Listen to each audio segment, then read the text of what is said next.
going to have to be slightly unorthodox here because my calling head is broken and also my mystery eyeballs, which is usually the way that I obtain information from the underwater circus. It's not quite as underwater as it usually is, but the idea is that they're trapped underwater, and the only way I can decode the information of what's happening on the big top tonight is, well, today it's by placing this xylophone inside it and then translating that into language. Unfortunately, oh God, I'm going to have to use Guinness again for the second time running, which is a bit minging, but here we go.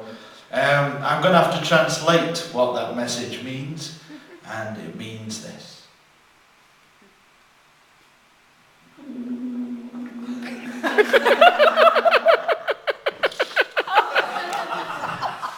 Eileen's doing the door. Well, that's good. She's got a good head with figures. Too quick to the Guinness there.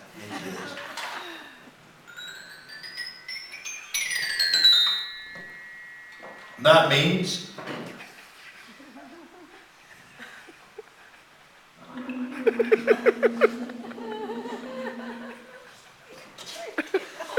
Morris, the grizzly bear, is going to be doing some Morris dancing. So that should be fucking good. Okay, let's see what else.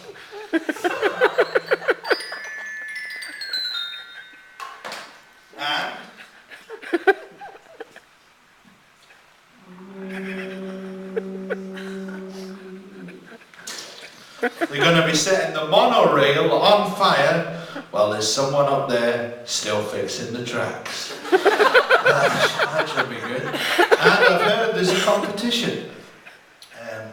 You get the idea.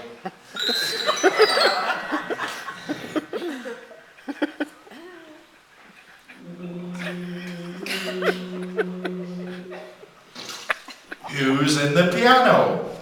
And the idea of this is you have to guess who's inside the piano. It's all about body mass, really, but based on the hammers hitting the body inside the piano. So if Aunt Sally's in there, the lid's loose. Oh God, acts are out of town. Where else?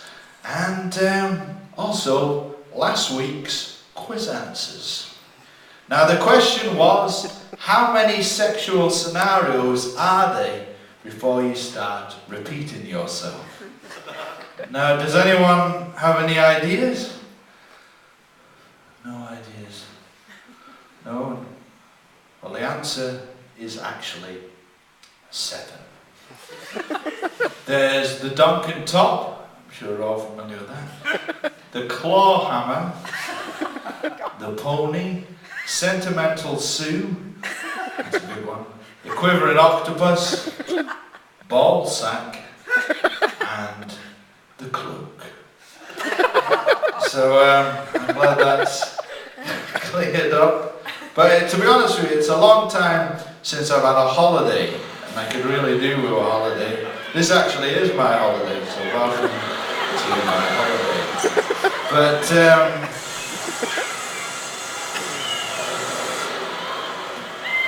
yeah, it's difficult to take them all. Oh, bloody hell, I forgot. I always forget that bit, yeah.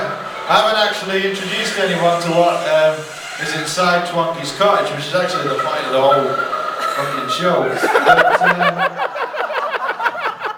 But I usually forget that bit for some reason. But there's different characters inside the cottage. What time is it?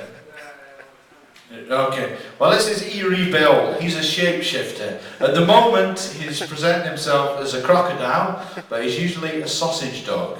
And you know it's going to get bad when he starts to, well, his whiskers vibrate and he coughs up a small slice of cake. And this is the point that you know he's going to shapeshift.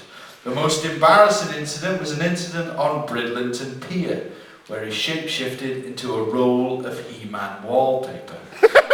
And when he tried to transform himself back to a sausage dog, all that appeared was a ball sack, some fungi and dung.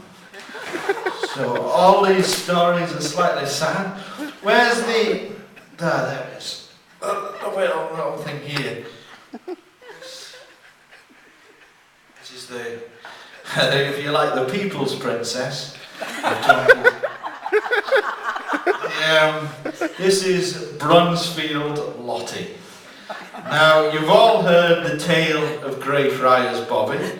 It's a heartwarming tale. If you haven't heard it, it's about a little dog that tried to spend most of his life trying to dig up the rancid corpse of his owner.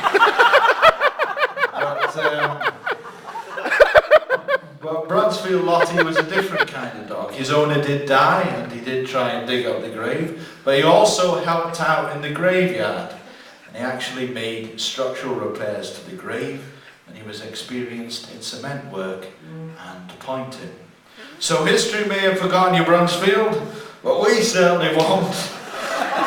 Okay, and